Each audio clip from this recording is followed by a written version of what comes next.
Now we are going to represent a linear equation in graph. To watch the previous video, please go in description box or go into the playlist. Okay? We have learned a further concepts of linear equation in our previous video. In this video, we are going to learn how to represent a graph of a linear equation, how to get a solution of two linear equation with the help of graphs, and what is substitution method and what is elimination method, and how do we find the solution of a system of linear equation using cross multiplication method. Okay, now here we have a linear equation. We have to represent this linear equation in a graph. So first of all, what we have to do, we have write this equation in this form: 4x plus 16 equals to 5y. अब हमको या तो ये equation को y के form में लिखना है या फिर x के फॉर्म में. तो मैं इस साइड सारा इक्वेशन जो होगा वो मेरा x का फॉर्म होगा और इस साइड मेरा सारा इक्वेशन y के फॉर्म में होगा. तो इधर मेरा आएगा 4x plus 16 by 5 equals to y. और फिर we can write as y equal to 4x plus 16 equals to 5. Now इस लीनियर इक्वेशन को हमको क्या करना है, ग्राफ में ड्रॉ करना है. तो इसको ग्राफ में ड्रॉ करने के लिए सबसे पहले मुझे क्या चाहिए, उस ग्राफ में जो स्ट्रेट लाइंस होगा उसका कोऑर्डिनेट्स चाहिए. तो उस कोऑर्डिनेट्स को निकालने के लिए हम इसमें से क्या करेंगे, x और y के कुछ सॉल्यूशंस फाइंड करेंगे. मैंने प्रीवियस वीडियो में बताया है कि लीनियर इक्वेशन का ग्राफ्स में जितना भी उस ग्राफ या फिर उस स्ट्रेट लाइन में जितना भी पॉइंट्स होता है वो सारा पॉइंट्स एक्स वाई से रिप्रेजेंट होता है और वो इस गिवन इक्वेशन का या फिर जिस इक्वेशन का हम स्ट्रेट लाइन बनाए हैं उसका सॉल्यूशंस भी होता है. तो ग्राफ बनाने से पहले कुछ सॉल्यूशन हम लोग फाइंड करेंगे. अब किसी भी गिवन लीनियर इक्वेशन का सॉल्यूशन कैसे फाइंड करना है, सिंपली उसको कुछ इस फॉर्म में लिख दीजिए. सारे एक्स को राइट हैंड साइड तरफ और सारे एक्स वाई को लेफ्ट हैंड साइड तरफ ले आकर अब यहां पर क्या कीजिए, x का वैल्यू पुट कीजिए और y आपको मिल जाएगा. यहाँ आपको x का वैल्यू पुट करना और y मिल जाएगा. और ये x और y का जो वैल्यू मेरे पास आएगा, एक वैल्यू, दो वैल्यू, तीन वैल्यू, ये तीनों वैल्यू इस इक्वेशन को क्या कर रहा होगा, सेटिस्फाई कर रहा होगा. मीन्स x और y का ये तीनों वैल्यू क्या होगा, इसका सॉल्यूशन होगा. Now how to put the value of x. Suppose अगर मैं x 0 पुट करता हूं, now we will put the value of x. Suppose we put x equals to 0, then 4 into 0 0, 0 plus 16 16, and we get y equals to 16 by 5. So it is not a clear value. Now we will change this value, x equals to 1. Why we have not taken 16 by 5? Because 16 by 5 it is very difficult to represent. Suppose how do we represent, I will also tell you that how to represent x equals to 0 and y equals to 16 by 5. We write this as 3 5 comma 1. Okay, but we will not write this value in this. Okay, here we have to take usually a whole numbers. Okay, now second we will take x equals to 1 and then we get 4 into 1 4, 4 plus 16 20, 20 by 5 equals to 4. Then we get y equals to 4. Then x1 y 4. Okay, now second what we will put, we will put x equals to 6. Okay, now 4 6 are 24 and 24 plus 16 equals to 40 and we get y equals to 8 because 40 by 5 it's give 8. Okay, now third we will take x equals to minus 4. Then y equals to 4 into minus 4, it is 16. I see 4 into minus 4 plus 16 divided by 5. Then 4 4 minus 16 plus 16 divided by 5. 0 by 5, it's become 0. Now we will represent these coordinates. Let's suppose our first coordinate is 1 comma 4 and b is our second coordinate 6 comma 3 and c is equals to our minus 4 comma 0. Here we represent coordinate by x comma 4. Now all these three coordinates, okay, 3 points will be represented in graph, and in graph we will got a straight line with the help of these three coordinates. Okay, let's draw a graph. Here we have a graph. इस graph में ये जो horizontal line है ये x O x and this line is called as x axis, और ये वाला जो लाइन है इसको कहते हैं वर्टिकल लाइन और इसका नाम है y एक्सिस. तो हम इसको लिख देते हैं y एक्सिस और ये हम लोग का x एक्सिस. ओके, नाउ अब हम लोग क्या करेंगे, इसको यूनिट्स में बांट देंगे 1 2 3 4 5 6 7 8 9 10 रिक्वायर्ड यूनिट्स तक जो मैंने पहले. अब मेरा पहला पॉइंट है a 1,4. x कितना है 1, तो x में 1 पॉइंट, y कितना है 4, y 4 तक, x 1 y 4. तो ये वाला जो पॉइंट है ये होगा हम लोग का a 1,4, क्योंकि गौर से देख यहाँ पर y एक्सिस कितना है 4 है और x एक्सिस कितना है 1. अब सेकंड पॉइंट है 6,8, तो 6 और ये लाइन से हम लोग जाएंगे 8 तक, ये हो गया point B 6,8. Okay, now third point है -4,0, तो x एक्सिस इधर -4 होता है और y इसी लाइन पर 0 है, तो ये हम लोग का थर्ड पॉइंट हो गया C -4,0. अब ये तीनों अगर स्ट्रेट लाइन हुआ तो ये इक्वेशन के पास सॉल्यूशंस है, और उस स्ट्रेट लाइन के ईच एंड एवरी पॉइंट पर क्या आएगा, इसका सॉल्यूशंस आएगा.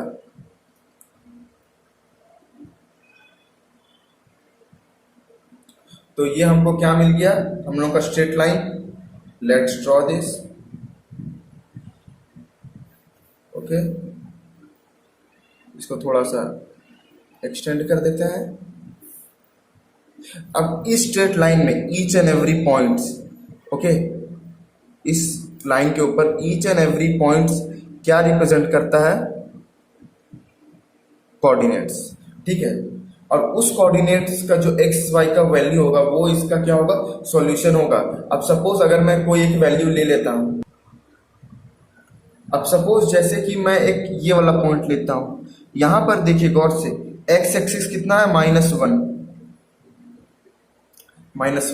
और इस पॉइंट से ये -1 से अगर देखें तो ये वाला जो है ये हम लोग का 2.4, तो y कितना आएगा 2.4. अगर x -1 होगा तो y कितना आएगा 2.4.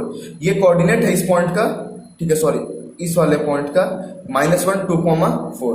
अब यहाँ पर देखेंगे तो x में 4 में अगर हम -1 पुट करें और +16/10 करें तो -4 + 16/10 इक्वल्स टू, सॉरी 5 नीचे 5, तो 12/5 इक्वल्स टू 2.4. तो हाँ, इस स्ट्रेट लाइन के ईच एंड एवरी पॉइंट्स पर हमको क्या मिल रहा है, जो कोऑर्डिनेट्स मिल रहा है वो इस गिवन इक्वेशन का, इस गिवन इक्वेशन का क्या है, सॉल्यूशन है. ठीक है,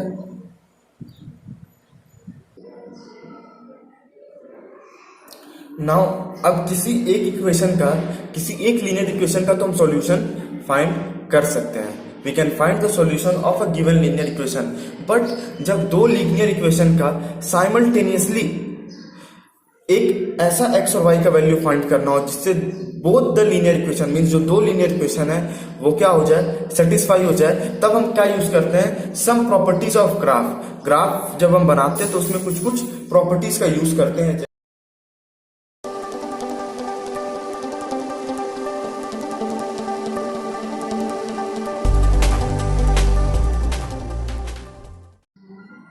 Now solving simultaneous linear equation using graphical method. So simultaneous linear equation हम जानते हैं जब दो linear equation का simultaneously means एक साथ एक ऐसा वैल्यू फाइंड करते हैं या फिर कोई ऐसा वैल्यू जिसको दोनों में एट अ टाइम पुट करने से दोनों ही इक्वेशन सेटिस्फाई हो जाए, वो लीनियर इक्वेशन कहलाता है साइमल्टेनियस लीनियर इक्वेशन. और उस एक्स और वाई के वैल्यू को कहते हैं solution of a system of simultaneous linear equation. अब यहाँ पर हमारे पास दो इक्वेशन है. अब इन दोनों इक्वेशन का हम क्या करेंगे, on the same graph paper, उसी ग्राफ पेपर में we draw the graph of each one of the given linear equation. Means उसी ग्राफ पेपर में जहां पर हमने एक लीनियर इक्वेशन का ग्राफ ड्रॉ किया, एक और लीनियर इक्वेशन का ग्राफ उसी ग्राफ में उसी ग्राफ में ड्रॉ करेंगे और हमको पता है वो भी एक स्ट्रेट लाइन ही आएगा। We can get each graph as a straight line. अब हमारे पास दो लाइन रहेगा, दो स्ट्रेट लाइन रहेगा, एक इस इक्वेशन का या फिर कहेंगे एक इस इक्वेशन का, इक्वेशन 1 का जिसका ग्राफ का नाम होगा L1 और एक इस इक्वेशन का जिसका ग्राफ का नाम होगा L2। ओके, तो ये जो हम लोग के पास ग्राफ पेपर रहेगा उसमें हम एक ये लाइन, ओके, और एक ये लाइन रिप्रेजेंट करेंगे। अब इसी ग्राफ पेपर में क्या क्या केसेस हो सकता है? ये हो सकता है कि ये दोनों लाइन आपस में इंटरसेक्ट कर सके, ये हो सकता है कि ये दोनों पैरेलल हो सके, या फिर साइड हो सके। यही ना 3 केस हो सकता है। या तो ये दोनों इंटरसेक्ट हो सकता है, या तो ये दोनों पैरेलल हो सकता है, या तो ये दोनों एक दूसरे के ऊपर कंसाइड हो सकता है। तो जनरली ऐसा करके हमको मिलेगा क्या? हमको ये पता चल जाएगा कि उस दो लीनियर इक्वेशन के पास कोई सॉल्यूशन है कि नहीं है। मींस कोई ऐसा x और y का वैल्यू है जिससे वो गिवन इक्वेशन कंसिस्टेंट हो सके, या फिर x और y का ऐसा कोई वैल्यू नहीं है जिससे वो दोनों क्या हो जाए, इनकंसिस्टेंट हो जाए। तो अगर कोई भी x और y का वैल्यू नहीं हो तो वो इनकंसिस्टेंट हो जाएगा, और x और y का कोई एक ऐसा वैल्यू हो या फिर बहुत सारा ऐसा वैल्यू हो जिससे कि वो सेटिस्फाई हो सके तो वो कंसिस्टेंट हो जाएगा। तो सिर्फ चेक भी कर सकते हैं कि हम लोग निकाल भी सकते हैं। तो हाँ, यहाँ पे सिर्फ ये पता नहीं लगा सकते कि सॉल्यूशन होगा कि नहीं होगा, बल्कि हम लोग सॉल्यूशन निकाल भी सकते हैं। ठीक है, कि हाँ अगर इसके पास सॉल्यूशन है तो कौन कौन सा सॉल्यूशन है और वो सॉल्यूशन क्या है, मींस एक्स और वाई का कौन कौन सा वैल्यू इसका सॉल्यूशन है।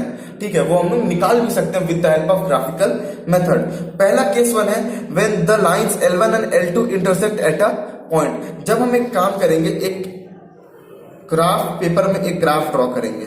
ओके, मैं एक क्वेश्चन से रिलेटेड करवा भी दूंगा ग्राफ पेपर लेकर, ठीक है, लेकिन इसको एक हिंट के लिए समझ लीजिए कि जब एक ग्राफ हम ड्रॉ करेंगे वो कुछ इस तरीके से ड्रॉ होगा। ये होगा हम लोगों का x, ये होगा O, और ये होगा x एक्सिस, ये होगा हम लोगों का y, ठीक है, ये होगा हम लोगों का y कॉमा। ओके, ये एक L1 हो गया, ठीक है, इस इक्वेशन का ग्राफ। अब हम लोग क्या ड्रॉ करेंगे, L2, जो कि समथिंग लाइक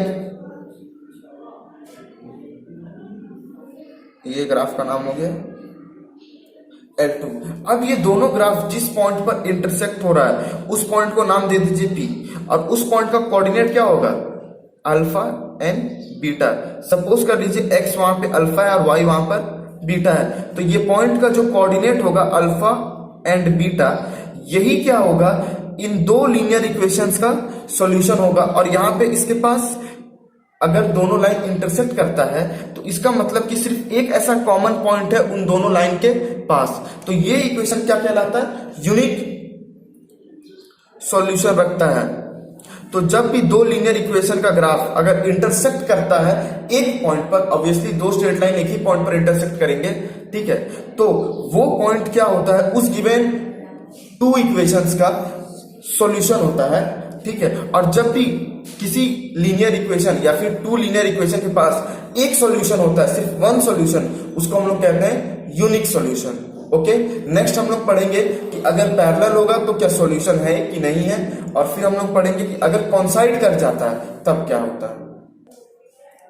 अब when the line L1 and L2 are coincident, अब हमको पता है कि L1 जो वो इक्वेशन 1 का स्ट्रेट लाइन है और L2 जो वो इक्वेशन 2 का स्ट्रेट लाइन ग्राफ है। और अगर ये कॉन्सिडेंट हो जाए, मीन्स कंसाइड कर जाए, तो इसका मतलब क्या होता है, सपोज कीजिए आप एक ग्राफ बनाए और इस AB को आप नाम दे दिए L1, ठीक है, किसी इक्वेशन का एक ग्राफ है, मीन्स इक्वेशन 1 का ये स्ट्रेट लाइन है। अब अगर आप इक्वेशन 2 का स्ट्रेट लाइन बनाते हैं तो वो सपोज इसी पर बन जाएगा, या तो यहां से यहां तक, या तो यहां से यहां तक। तो इस इक्वेशन में अब हम तो जानते हैं कि सॉल्यूशन किसी भी इक्वेशन का कैसे मिलता है, उसके स्ट्रेट लाइन पर ईच एंड एवरी कोऑर्डिनेट्स क्या देते हैं, उस गिवन इक्वेशन का सॉल्यूशन देते हैं। बट जब दो लीनियर इक्वेशन का एक साथ सॉल्यूशन फाइंड करना हो, और ऐसा सॉल्यूशन जिससे वो दोनों क्या हो सके, सेटिस्फाई हो सके, तो दोनों ही स्ट्रेट लाइन के पास एक कॉमन पॉइंट होना चाहिए। अब गौर से देख रहे हैं तो यहाँ पे ईच एंड एवरी पॉइंट क्या है, कॉमन है। तो ईच एंड एवरी पॉइंट पर क्या है कि इसका जो भी कोऑर्डिनेट होगा मींस एक्स और Y, each and every point पे इसके पास एक्स वाई तो होगा ही होगा, ठीक है। तो वो सारा एक्स वाई का जो वैल्यू है वो इक्वेशन 1 और इक्वेशन 2 के लिए क्या है, सॉल्यूशंस है। तो इस केस में हमारे पास क्या होता है, बहुत सारा सॉल्यूशन होता है, means each and every point of this graph is a solution of equation 1 and 2। तो यहां पर हमको मिलता है इनफाइनाइट सॉल्यूशन। तो अगर कभी भी दो स्ट्रेट लाइन, दो इक्वेशंस का कॉन्साइड कर जाए तो उन दोनों इक्वेशन का जो साइमल्टेनियस सॉल्यूशन होगा वो each point of that graph, both the graphs. Okay, now case 3। Now case 3 when line L1 and L2 are parallel.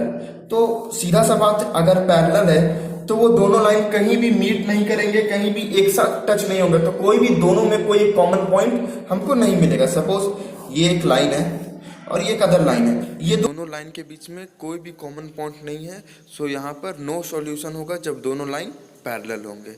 Okay.